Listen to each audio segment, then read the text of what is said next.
Hello students. हम कृतिका का मेरे संग की औरतें पाठ पढ़ रहे थे, जिसमें हमने यहाँ तक पढ़ लिया था कि वो जहाँ कर्नाटक में जब वो गई तो उसके दो बच्चे जो थे वो पढ़ने के स्कूल जाने लायक हो गए थे और वहाँ पर स्कूल नहीं था। तो उसने बिशप से एक दरख्वास्त की कि वो वहाँ पर एक स्कूल खोलें। तो उन्होंने मना कर दिया था और उन्होंने ये कहा था, जब आपस में दोनों की बात हुई वो पीछे पड़ी रही तो उसने कहा कि आप विश्वास दिलाइए कि वहाँ पर एक तो क्रिश्चियन जनसंख्या कम थी इसलिए हम स्कूल नहीं खोलेंगे, और दूसरी बात क्या विश्वास दिलाएं कि अगले 100 साल तक वो स्कूल वहाँ पर चलेगा। तो मृदुला गर्ग को गुस्सा आ गया था और उसने कहा कि 100 साल तक की गारंटी तो कोई किसी की नहीं ले सकता।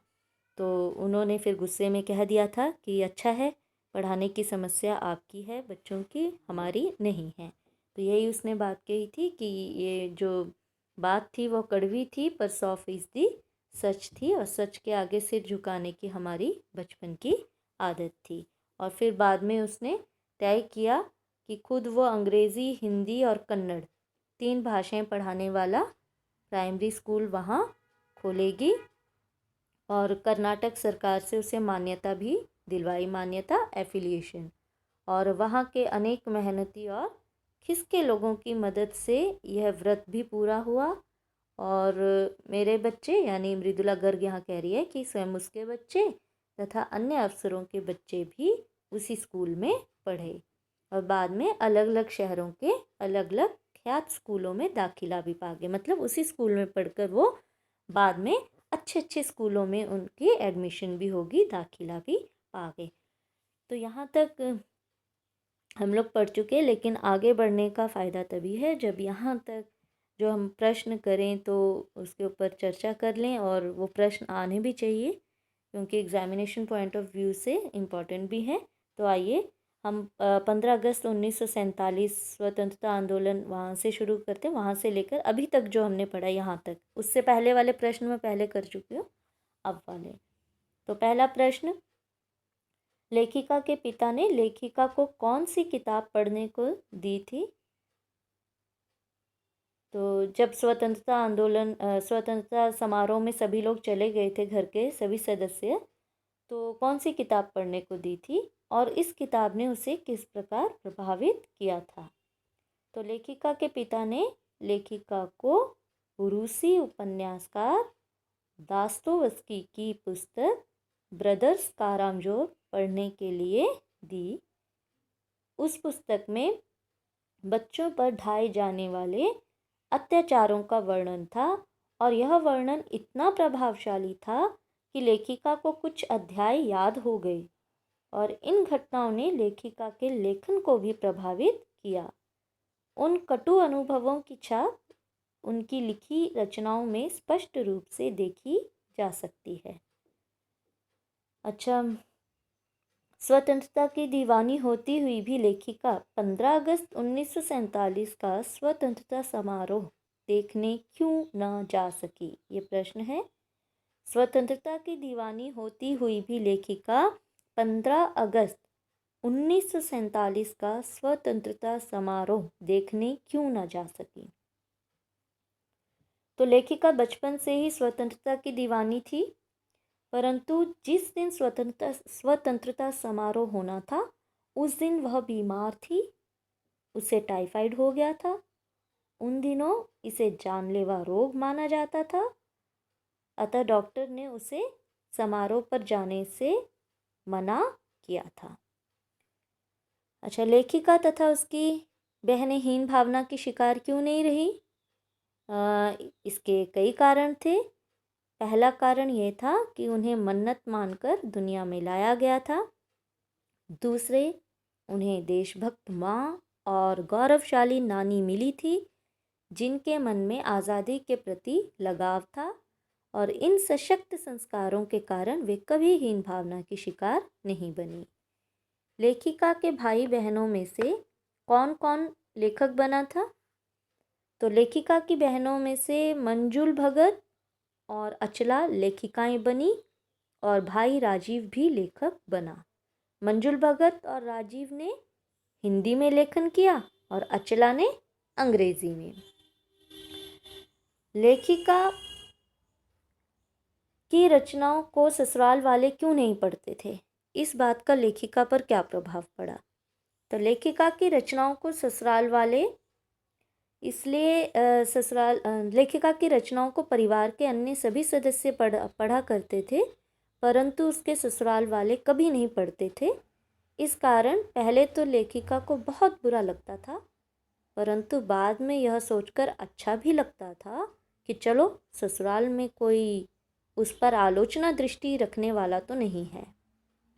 अच्छा, लेखिका के पिता अपनी बेटियों को स्कूल की छुट्टी के बाद घर लिवा लाने के लिए गाड़ी क्यों भेजा करते थे? तो इसके दो कारण थे, अत्यधिक लाड प्यार के कारण और दूसरा रसोइये को जल्दी फारिग करने की इच्छा से। अच्छा, रेणु छुट्टी के बाद घर तक ले चलने आई गाड़ी में बैठने से क्यों इनकार कर देती थी? ये भी प्रश्न है। रेणु छुट्टी के बाद घर तक ले चलने आई गाड़ी में बैठने से क्यों इनकार कर देती थी? रेणु स्वाभिमानी और हिम्मती लड़की थी। उसे बहुत अधिक नाजुक मिजाजी और नखरेबाजी पसंद नहीं थी। वह थोड़ी दूर तक पैदल चलने की बजाय गाड़ी पर सफ़र करने को सामंतशाही का प्रतीक मानती थी, इसलिए उसे इससे घृणा थी।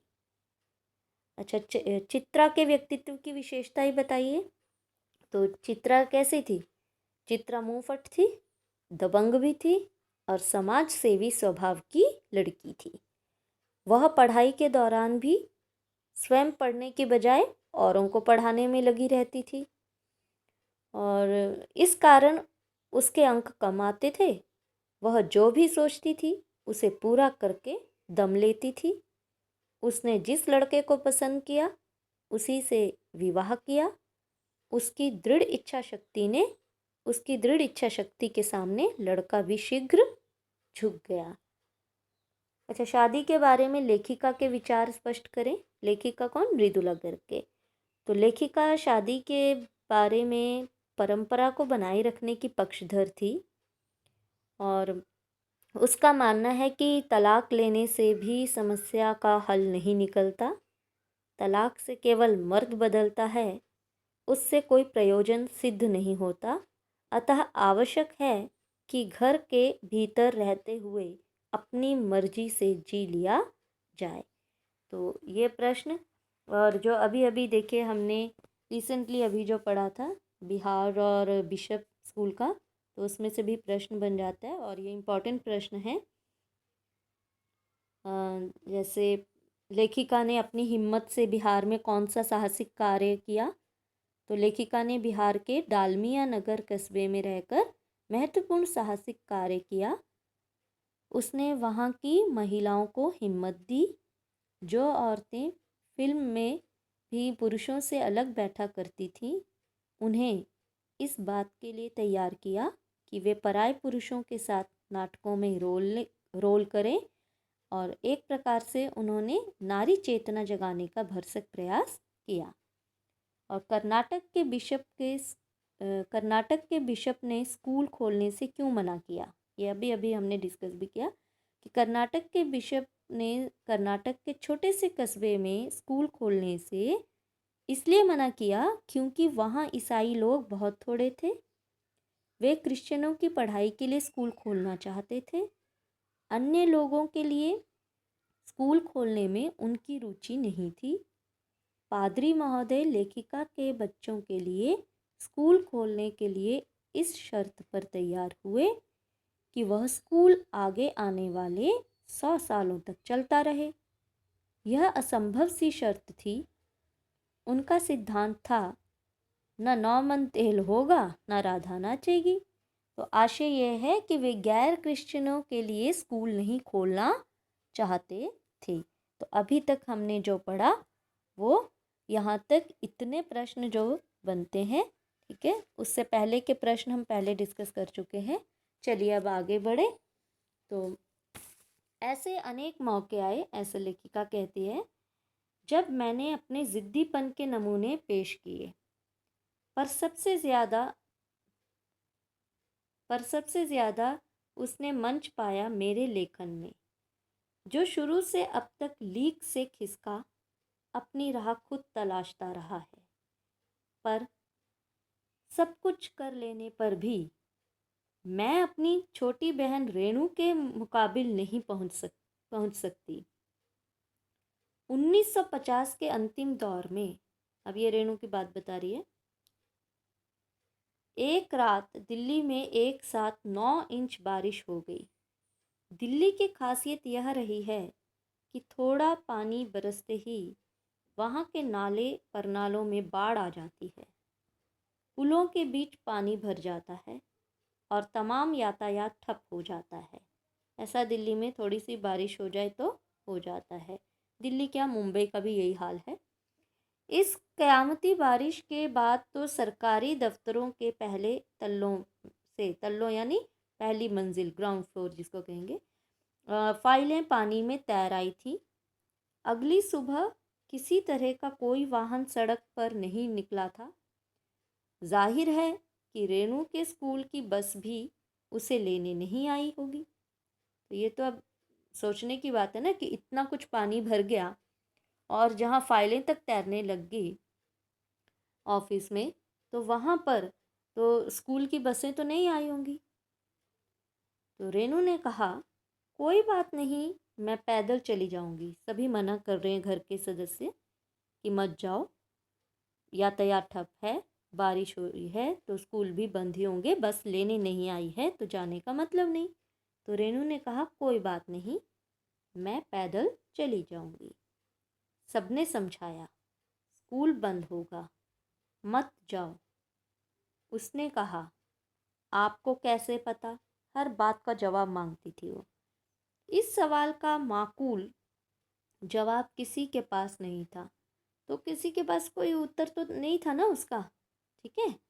तो उसके पास कोई उत्तर नहीं था, कोई जैसे माकूल मतलब कि परफेक्ट उत्तर जिसको कहे ना, कि कोई ठीक बिल्कुल परफेक्ट कि क्या जवाब उसका होना चाहिए, ठीक है। तो वो तो था नहीं किसी के पास भी वो जवाब। अब चलो माकूल देख ही लेते हैं ना, मुनासिब या अच्छा सा कोई जवाब नहीं था किसी के पास। तो जवाब किसी के पास नहीं था, तो हमारे यहाँ फ़ोन ज़रूर लगा हुआ था। तो फ़ोन तो था, स्कूल में भी रहा होगा, पर बारिश के चलते वह ठप पड़ा हुआ था। चलिए, फ़ोन भी नहीं चल रहा था बारिश के कारण। तो रेणु अकेली पैदल स्कूल चल दी। गनीमत यह थी कि बारिश एक मुश्त बरस लेने के बाद थम गई थी, मतलब काफ़ी बरस गई थी। उसके बाद वो थोड़ी रुकी हुई थी जब वो चली गई पैदल। सड़कों पर पानी था, पर और बरस नहीं रहा था। तो रेणु 2 मील पैदल चलकर स्कूल पहुंची। जैसा हमने कहा था, वह बंद था। चौकीदार रेणु को देखकर दंग रह गया, पर रेणु को कोई मलाल नहीं था, उसे कोई फर्क नहीं पड़ रहा था। वह वापस 2 मील चलकर घर पहुंच गई। बस स्कूल तक गई, गेट से वापस आ गई। सबने कहा, हमने पहले ही कहा था। तो जवाब देखिए उसका। उसने कहा, स्कूल बंद था तो मैं वापस आ गई। इसमें आपका कहना कहाँ से आ गया? सोचती हूँ कैसे रोमांच का अनुभव हुआ होगा, मतलब कितना अच्छा लगा होगा उसको उस दिन। और जगह जगह पानी से लबलब करते सुनसान शहर में निचाट अकेले, यानी बिल्कुल अकेले, अपनी धुन में मंजिल की तरफ चलते चले जाना। सच, अकेलेपन का मज़ा ही कुछ और है। तो आता है ना, कई बार बच्चे भी या सोचते हैं कि बस सब चले जाएं बाहर और हम अकेले रहें, अपनी मौज मस्ती करें, अपना ही सोचें, कोई रोके ना, कोई टोके ना। तो मृदुला अगर कहती है कि वो भी बिल्कुल उस दिन उसे कितना मज़ा आया होगा कि उसे कोई रोकने वाला नहीं, मज़े से अपनी मौज मस्ती में चल रही है और ना ही कोई उसको पूछने वाला, और पूरा सुनसान शहर, है ना। और किस तरह से वो बारिश का जो पानी है वो सब जगह भरा हुआ था और बिल्कुल अकेली मज़े से वो अपनी धुन में चली जा रही थी। तो चलिए एक प्रश्न जो अब तक हम पढ़ चुके हैं, यहाँ पे एक प्रश्न आया था कि नहीं, चलिए इसको छोड़िए। लेखिका के पिता के व्यक्तित्व पर प्रकाश डालिए, क्योंकि पिताजी के बारे में हमने इतना कुछ पढ़ा है ना। अभी ये चैप्टर बस हम लोग प्रश्न अभ्यास ही करेंगे, तो पहले कुछ और अन्य प्रश्न। तो लेखिका के पिता के व्यक्तित्व पर प्रकाश डालिए। तो लेखिका के पिता बचपन से ही क्या थे? क्रांतिकारी विचारों के थे। वे सुशिक्षित होनहार युवक थे। वे आईसीएस की परीक्षा देकर प्रशासनिक पद पाना चाहते थे, परंतु आज़ादी की लड़ाई में भाग लेने के कारण उन्हें परीक्षा में नहीं बैठने दिया गया। वे सामान्य परिवार से थे। वे सादा जीवन, उच्च विचार में विश्वास रखते थे। वे अपनी पत्नी के प्रति सहयोगी थे। वे घर गृहस्थी में पूरी रुचि लेते थे तथा बच्चों को स्नेह करते थे। अच्छा, काफ़ी सारे प्रश्न हैं। देखिए, पाठ हमारा समाप्त हो चुका है और प्रश्न अभ्यास तो बहुत सारे प्रश्न जो है हम लोग डिस्कस भी कर चुके हैं। मतलब पढ़ते पढ़ते हमने काफ़ी प्रश्न डिस्कस कर लिए हैं, तो मुश्किल आपको नहीं आएगी। चलिए पहले प्रश्न की ओर बढ़ते हैं।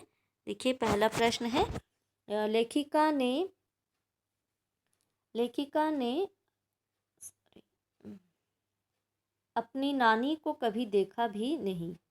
लेखिका ने अपनी नानी को कभी देखा भी नहीं, फिर भी उनके व्यक्तित्व से वे क्यों प्रभावित थी? तो देखिए, ये हमने जब चैप्टर पढ़ा है तो उसके बाद हम लोग डिस्कस कर लिया करते थे। चलिए फिर से हम लोग डिस्कस कर लेते हैं कि लेखिका की ने अपनी नानी को कभी देखा भी नहीं, फिर भी उनके व्यक्तित्व से वह अत्यधिक प्रभावित थी। तो लेखिका ने अपनी नानी को सच में कभी नहीं देखा था, किंतु उनके बारे में सुना अवश्य था, और उसने सुना था कि उसकी नानी ने अपने जीवन के अंतिम दिनों में उन्होंने प्रसिद्ध क्रांतिकारी प्यारेलाल शर्मा से भेंट की थी। उस भेंट में उन्होंने यह इच्छा प्रकट की थी कि वे अपनी बेटी की शादी किसी क्रांतिकारी से करवाना चाहती हैं, अंग्रेज़ों के किसी भक्त से नहीं। तो उनकी इस इच्छा में देश की स्वतंत्रता की पवित्र भावना थी, और यह भावना बहुत सच्ची थी। इसमें साहस था। जीवन भर पर्दे में रहकर भी उन्होंने किसी पर पुरुष से मिलने की हिम्मत की, और इससे उनके साहसी व्यक्तित्व और मन में सुलगती स्वतंत्रता की भावना का पता चला, और लेखिका इन्हें गुणों के कारण उनका सम्मान करती है। तो दूसरा प्रश्न, लेखिका की नानी की आज़ादी के आंदोलन में किस प्रकार की भागीदारी रही? तो ये भी हमने डिस्कस किया था, तो इसलिए फटाफट से डिस्कस करूँ, क्योंकि ऑलरेडी यही प्रश्न उत्तर मैं पहले कर चुकी हूँ आपको, और मैंने ये भी कहा था ये पाठ्य पुस्तक के हैं।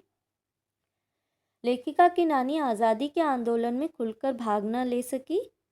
उसकी परिस्थितियां ऐसी नहीं थी कि वह खुलकर आंदोलन में भाग ले सके, परंतु उसने स्वतंत्रता की भावना को मन ही मन पनपने दिया। उसने कभी अंग्रेजियत को स्वीकारा नहीं। उसका पति अंग्रेज़ों का भक्त था, फिर भी उसने कभी अंग्रेज़ों की जीवन शैली में भाग नहीं लिया। उसने सबसे बड़ा योगदान यह किया कि अपनी संतान को अंग्रेज़ भक्तों के शिकंजे से मुक्त करा लिया।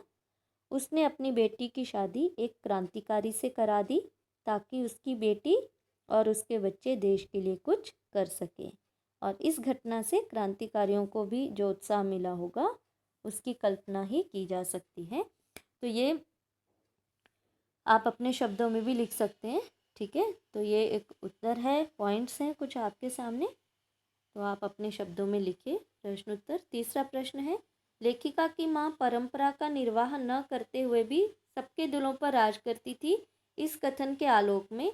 अच्छा, पहला क्या है, लेखिका की माँ के व्यक्तित्व की विशेषताएं लिखिए। तो लेखिका की माँ का व्यक्तित्व कैसा था? लेखिका की माँ की स्थितियाँ और व्यक्तित्व दोनों ही असाधारण थे। उनके व्यक्तित्व की सबसे बड़ी विशेषता ये थी कि वे स्वतंत्रता आंदोलन के लिए काम करती थी। उनकी सोच मौलिक थी। लेखिका के शब्दों में वह खुद अपने तरीके से आज़ादी के जुनून को निभाती थी। इस विशेषता के कारण घर भर के लोग उसका आदर करते थे। कोई उनसे घर गृहस्थी के काम नहीं करवाता था। उनका व्यक्तित्व ऐसा प्रभावी था कि ठोस कामों के बारे में उनसे केवल राय ली जाती थी और उस राय को पत्थर की लकीर मानकर निभाया जाता था। और लेखिका की माँ का सारा समय किस में बीतता था? किताबें पढ़ने में, साहित्य चर्चा और संगीत सुनने में बीतता था। बच्चों के साथ लाड प्यार कभी नहीं करती थी।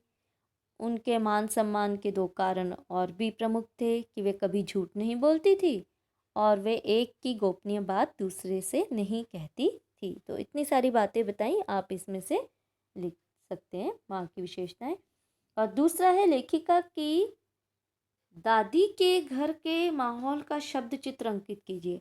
तो दादी के घर का बोला ना, तो लेखिका की दादी के घर में विचित्र विरोधों का संगम था। परदादी लीक से परे हटकर थी। वे चाहती थी कि उनकी पतोहू को होने वाली पहली संतान कन्या हो।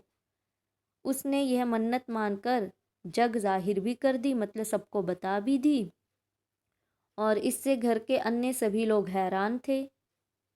परंतु लेखिका की दादी ने इस इच्छा को स्वीकार करके होने वाली पोती को खिलाने दुलारने की कल्पनाएं भी कर डाली। और लेखिका की माँ तो बिल्कुल ही विचित्र थी। वे घर का कोई काम नहीं करती थी। आज़ादी के आंदोलन में सक्रिय रहती थी। उन्हें पुस्तकें पढ़ने, संगीत सुनने और साहित्य चर्चा करने से ही फुर्सत नहीं थी। उनके पति भी क्रांतिकारी थे, आर्थिक दृष्टि से अधिक समृद्ध नहीं थे। विचित्र सी बात यह थी कि लेखिका के दादा अंग्रेज़ों के बड़े प्रशंसक थे और घर में चलती उन्हीं की थी, किंतु घर की नारियां अपने अपने तरीके से जीने के लिए स्वतंत्र थी। कोई किसी के विकास में बाधा नहीं बनता था। चलिए अगला प्रश्न, आप अपनी कल्पना से लिखिए कि परदादी ने पतोहू के लिए पहले बच्चे के रूप में लड़की पैदा होने की मन्नत क्यों मांगी होगी। तो रहा होगा उनके मन में कि लड़कियों के प्रति मान सम्मान, आत्मविश्वास, ये भी हमने डिस्कस किया है। तो ये आप अपने शब्दों में लिखेंगे अपनी कल्पना शक्ति से। डराने धमकाने, उपदेश देने या दबाव डालने की जगह सहजता से किसी को भी सही राह पर लाया जा सकता है। पाठ के आधार पर तर्क सहित उत्तर दीजिए। तो देखिए इसमें दो इस तरह के आए थे जो सीन, कौन कौन से। एक तो इस पाठ में स्पष्ट है कि मनुष्य के पास सबसे प्रभावी अस्त्र क्या होता है? अपना दृढ़ विश्वास और सहज व्यवहार।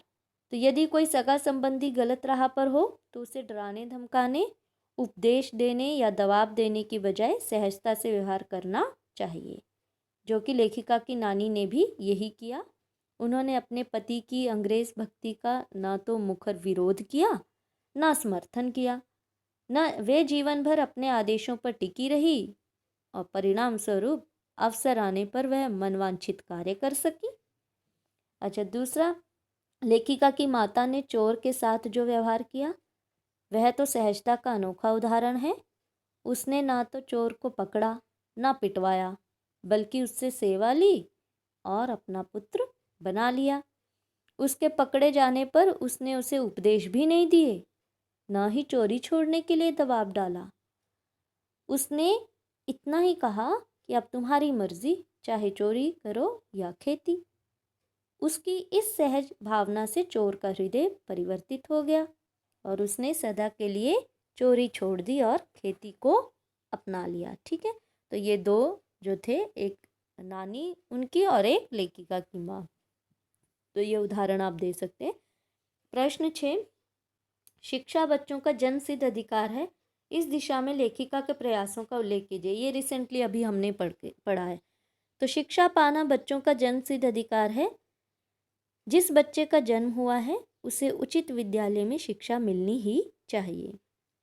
यदि कहीं शिक्षा की व्यवस्था नहीं है तो उसके लिए उचित प्रबंध किया जाना चाहिए।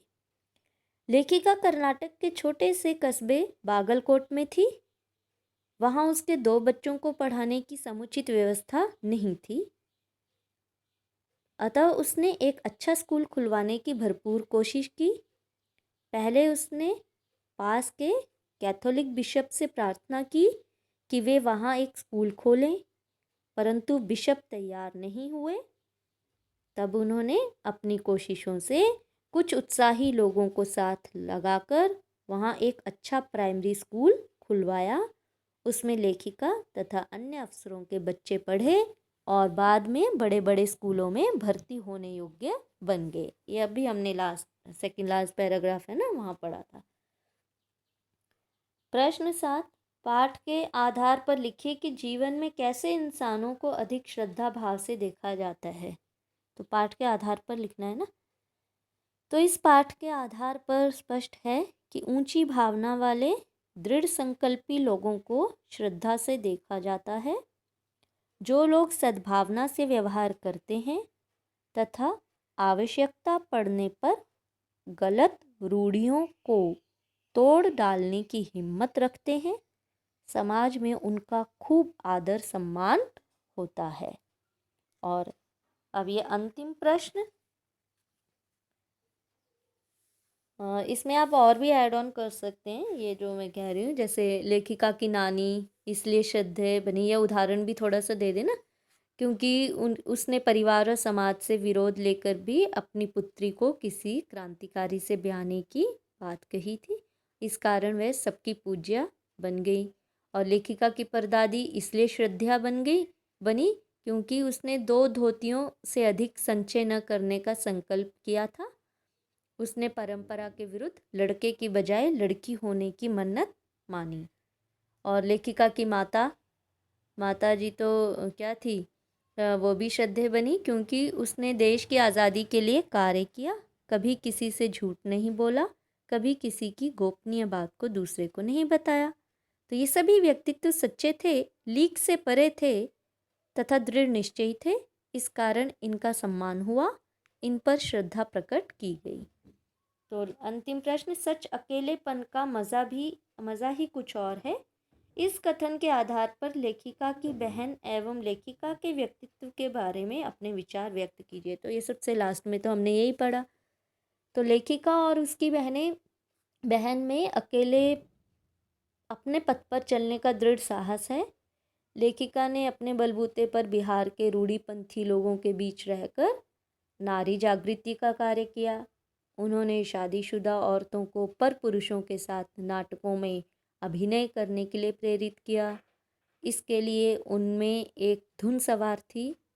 इस भांति उन्होंने कर्नाटक के एक छोटे से कस्बे बागलकोट में जाकर नया प्राइमरी स्कूल खुलवाया। अच्छा, लेखिका की बहन रेणु अपने मन की मालिक खुद थी। उसे स्कूल से लौटते समय गाड़ी में आना पसंद नहीं था, इसलिए वह पसीने से तरबतर होकर भी पैदल घर आती थी। और इसी प्रकार बीए की परीक्षा पास करने में उसकी कोई रुचि नहीं थी। उसने सभी से यह प्रश्न पूछा कि आखिर बीए की डिग्री से क्या मिल जाएगा। संतोषजनक उत्तर न मिलने की स्थिति में उसने पेपर देने में खूब आनाकानी की कि मैं पेपर नहीं दूंगी। अच्छा, भीषण बरसात वाले दिन उसका अकेले स्कूल में जाना यह प्रमाणित करता है कि वह अकेले राह पर चलना जानती थी। तो ये दोनों व्यक्तित्व मौलिक थे, ये स्वतंत्र सोच रखते थे, वे लीक पीटने वाले पोंगापंथी लोग नहीं थे, ये विचारवान थे और अपनी राह पर स्वयं चलने की हिम्मत रखते थे। तो ये हमारे हो गए प्रश्न उत्तर। तो काफ़ी सारे हमने अन्य परीक्षा उपयोगी प्रश्न भी हमने डिस्कस किए हैं, साथ ही साथ हमने ये किताब के प्रश्न उत्तर भी। तो इसी के साथ ये पाठ समाप्त होता है। धन्यवाद एंड बाय।